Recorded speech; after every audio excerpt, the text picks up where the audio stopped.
Well, welcome everyone to the 24-25 school year. We're off to a great start here. We welcomed about 120 new students, which is very positive for us. When we think about where we opened last year, we're up about 20 students, so not huge growth from last year. Just the school feels full and the energy feels awesome. We did some great summer projects over June and July. We had several projects around the outside of our arts and athletics building. So there's new seating in the back of that building. It's right next to Bonneville Field and really gives us a great kind of, like seating stadium feel out there. I also think that we'll enjoy the extra seating. Even in the morning, that space will be in the shade and it'll be a nice place for classes to go and enjoy a little fresh air. The courtyard, as you approach the Arts and Athletics building, has been redone, and we've got some new signage throughout campus. So hopefully things look a little spruced up to those of you who are returning to the school. And this year, we welcomed 11 new faculty and staff. So I just want to quickly go through their roles and names with you. Manny Arias joined our team. Certainly, as our school has grown, we with more people here on campus, there's just more to attend to, a little bit more to fix and keep clean. So we're glad to have Manny with us. Joan Bauman joined us as a second grade teacher. As many of you probably knew Katie Humphreys. She was with us for a number of years and became a new mom and decided to focus on raising her daughter for a little bit. Emily Beringhouse joined us as our fifth grade humanities teacher. Bryn Conjero, we've welcomed to our Academic Center faculty. It's been wonderful to have her complete that team. Luke Constas is joining us as a new upper school biology teacher. Dr. Carolyn Bagaski, who previously held that faculty role, has now moved to become our academic dean. And I've already appreciated her leadership, helping out with scheduling and steering the department chairs group for us. So all good. Madison Cook is a counseling and academic center intern. She aspires to be a school counselor, and it's wonderful for us to be able to help the next generation of counselors and educators as they move into schoolwork. Christy Jackson is our director of finance and operations. Kelly Carlson, who many of you have probably spoken with or worked with in the past, is still in our business office, but is now working as the controller. So stepping into a more specific accounting role. Eileen Shea is a lower school ed assistant for us, and we were grateful to see her step into that role. She has been a substitute for us in the past, so was already very familiar with the Pine School and was eager to join us full time. In my office, we've had a slight change. I have a new executive assistant. Good thing. She's already keeping me organized. And Maddie Horowitz, who some of you might have met last year, is still on staff. She has moved to provide staff support for the middle school. And then speaking of the middle school, Lindsay Tanona has joined us as the middle school dean of student life. Dorothy Castle, who previously held that role, is here and has moved back into instrumental music instruction, working with our bands and steel pan ensembles. And then last but not least, Julie is joining us as upper school Spanish. So been great to see her. We welcomed Nick Walther last January with a teacher who transitioned in mid-year.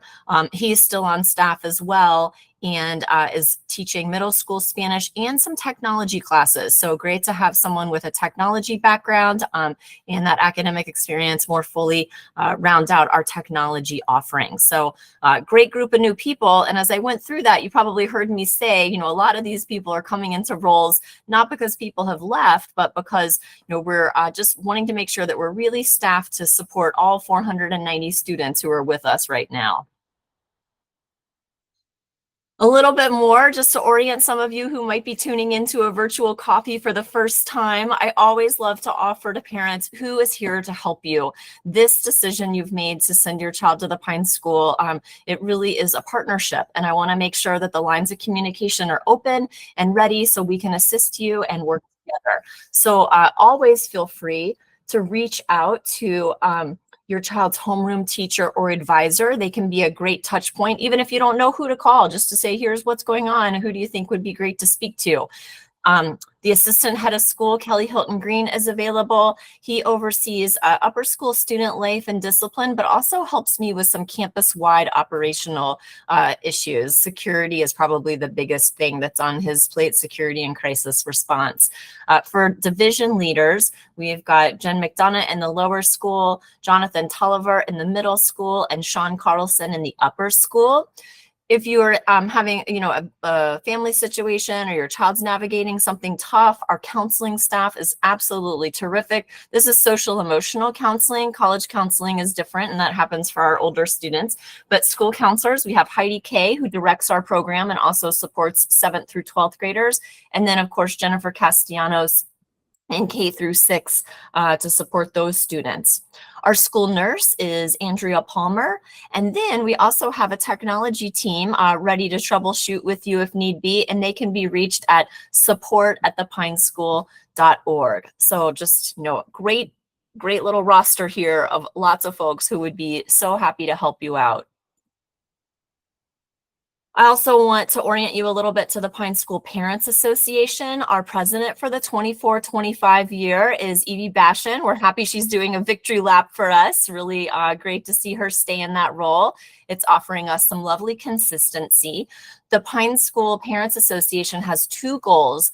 The first goal is to build parent community within and across grade levels. And hopefully some of you got to connect with your grade levels over the summer. I heard about a few grades who got organized with some summer gatherings. So fun. And then also our Parents Association helps with faculty and staff appreciation, and they do a wonderful job. Even as we opened the school year, they hosted lunch for us on Friday of our pre-planning week. We are so grateful for the sodas and sparkling water in our fridge in the faculty workroom, and we definitely feel the love from our parents. The PA is looking for volunteers for the 24-25 year, and they can run a range. If you've got a particular skill or interest in something happening with an event or on campus, definitely reach out. Jessica Signs in the development office is probably she's like the primary staff member who liaises with the Parents Association. So please reach out to Jessica if you'd like to get involved. I think they've also sent out a sign-up sheet. So more information about the Parents Association will also come to you through your grade level liaison. Hopefully you've noticed an email showing up from a parent to you on Sunday afternoon or evening, and that person is sort of like the grade level connection to the Parents Association and will offer some more specific information. You are all members of the Parents Association. You've paid dues, those were charged to your Pine accounts, and I would say take advantage of that membership. Another question that I love to clarify as we start the school year is, how do I stay connected? So again, back to that partnership and the open lines of communication, we definitely want you set up and ready to hear the news that comes your way. So if it's, to a person, if there's someone on campus you want to address something with or clarify something with, just reach out. Sometimes a quick email is good, but I would say always feel free to connect through conversation. I'm sure many of you have been in situations where email just hasn't done the job of communicating that you've hoped that it would. So sometimes just a quick little back and forth can clarify things and let us just get on a good path. I already mentioned the grade level parents who are sending you those emails every week. Homeroom teachers also send out weekly communication. And then, of course, the nightly news, which hits everyone's inboxes Sunday at 5 p.m. If you're not getting the nightly news, then definitely let us know, or maybe check your spam filter and make sure that's one that's coming into your inbox. If there was nothing else you were going to do, if you're just going to do one thing every week, I would say open your nightly news and read it. I do want to come off of my presentation for a second just to give you a little tour of My Pine. So My Pine is really a great way to access information specific to your child, but also to the school. And so I'm sharing my screen with you now. This is my screen as I see it when I log in as a parent. So some of you may or may not know, but I've got a daughter here in the Pine School. She's in 10th grade. Her name is Nilla.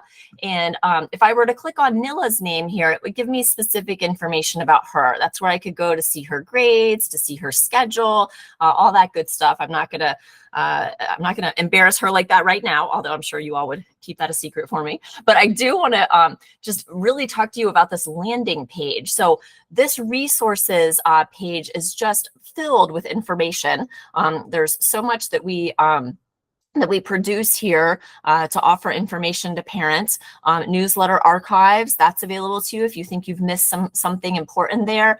You can see the lunch menu. You can access our school store. If you need to give us notice about attendance, you can come here to School Pass. This also takes you right to the calendar highlights. So, I would log in to MyPine, everyone, and bookmark it on your browser. This displays really nicely from a cell phone. It's one of the reasons why we made this change about a year ago. And you can see as different events come up, we will have a different folder to highlight them. You will see different folders depending on the grades of your children. So again, Nilla's in 10th grade, so I've got a Pine Docs upper school folder. Many of you would probably see a lower school folder or a middle school folder, and that's going to be adaptable depending on your, your enrollment here. One thing I do want to highlight for you, and this gets at the communication bit. If you look up right here, you can see 0 messages. So there is a messaging feature that works through MyPine. It's almost like a chat. So it's communication that flows through this particular application. And what I would love for all of you to do, if you're not logging into this and looking at it regularly, I would love for you to click on your name and come down here to settings. So in settings, over here in account settings, if I click on notifications, this gives me a way to choose how I would like notices from MyPine to come to me. So you might be surprised to hear this, but I actually don't log into MyPine all that often. I probably should do a better job of monitoring, Nilla and all her grades and everything. But this is not a program I use too often. I'm not a classroom teacher, and so I'm not sure that I get in here as often as maybe I should. And so what I have done, if you look here at messages, I have checked this box email. So I'm very attentive to my email. So when someone sends me a message through this particular application, it will come to me in my inbox. And our faculty and staff don't have the ability within MyPine to communicate to a big group. So a lot of times, they'll send out a message. If you're more of a texter, there are some places where you could toggle onto that too. Actually, I see them grayed out. I don't know, maybe that's not an option for you. Anyhow, you can, choose lots of ways here to be alerted by email if that's your choice. So I would just put in a plug for MyPine. I'm going to come away from this now, but to say it is a great tool if you can, if you can get it set up so that it's really easy for you to navigate and it's working for you. All right. And then, of course, the last little point about how do you stay connected, I would say connect with each other. One of the things about Pine that makes us such a special school is the community and connection we enjoy here. It is part of our mission. It is a focus for us. And I would say that, we as the adults can set an example for our children in terms of how we include new members of our community and how we reach out. So do it. Get to know each other. All right. Another thing that you can do is follow the Pine School on social media. I do this mostly on Instagram. That's probably my social media choice. And I love to see the photos that go up. I love to see the stories. We've got a nice online presence. Robert Ankrum, who leads our communication and marketing efforts, is a fabulous photographer and a great little storyteller. So you will enjoy checking the Pine School out if you enjoy social media.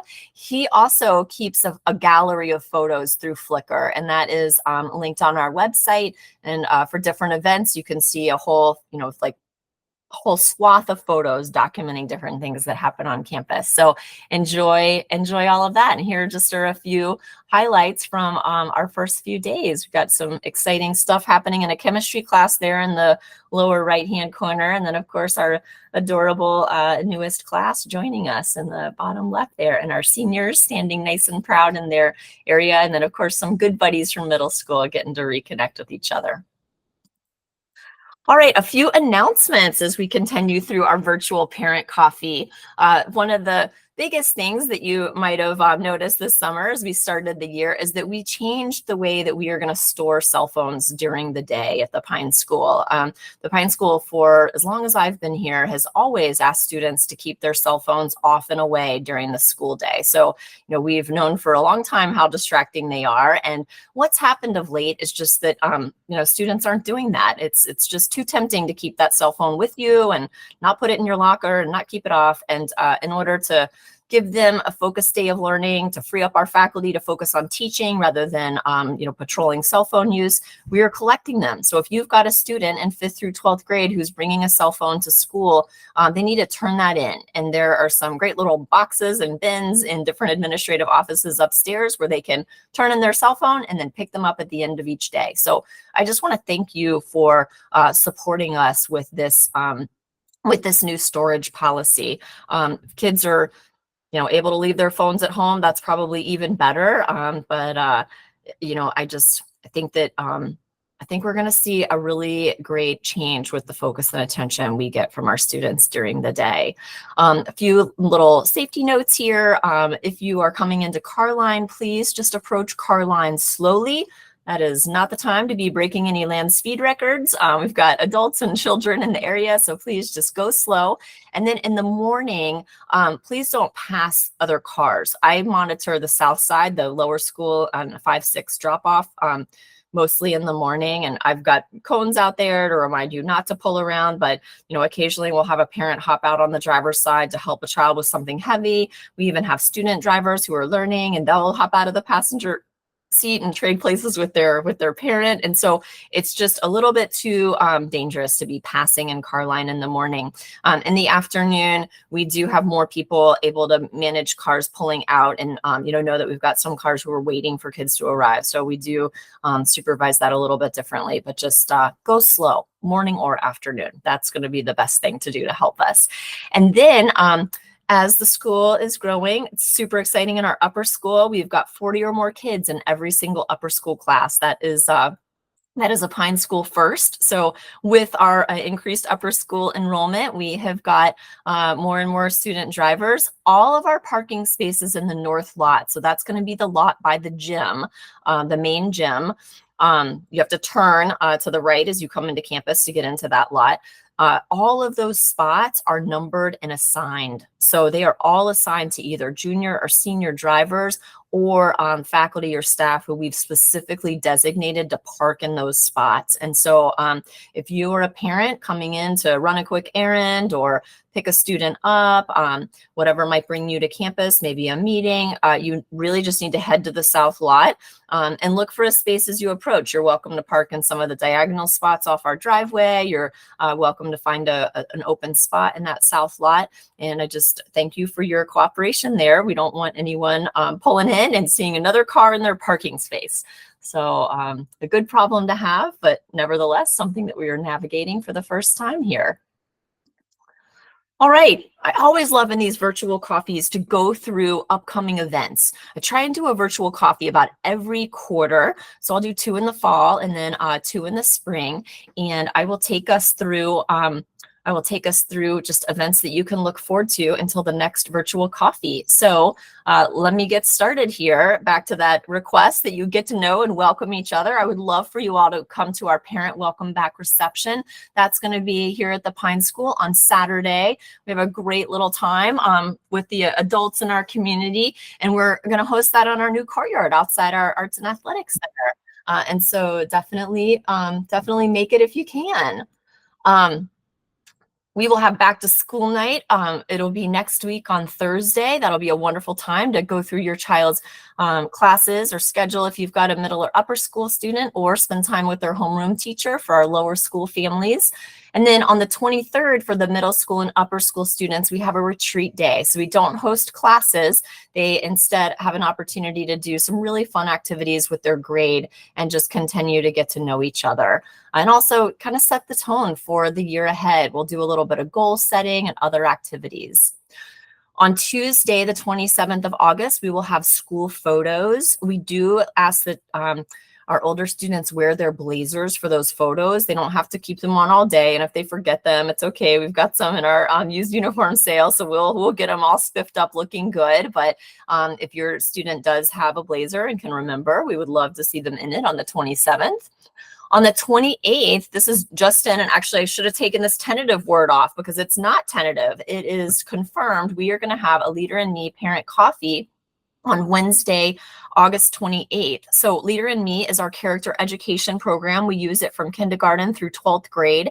And I think it would be super interesting for our parent community to just know about the framework and even know some of the language that you could use at home to reinforce what kids are hearing here. I really like the program. It feels authentic to Pine in terms of our goals for students and the way we want them to evolve and behave and manage themselves, really, be the kind of masters of their own destiny and be leaders of their own lives. However, what we're getting from Leader in Me is some common language, some curricular resources that are already prepared for us, but we very much look forward to learning more as a community about Leader in Me and making it ours, making it just right for the Pine School.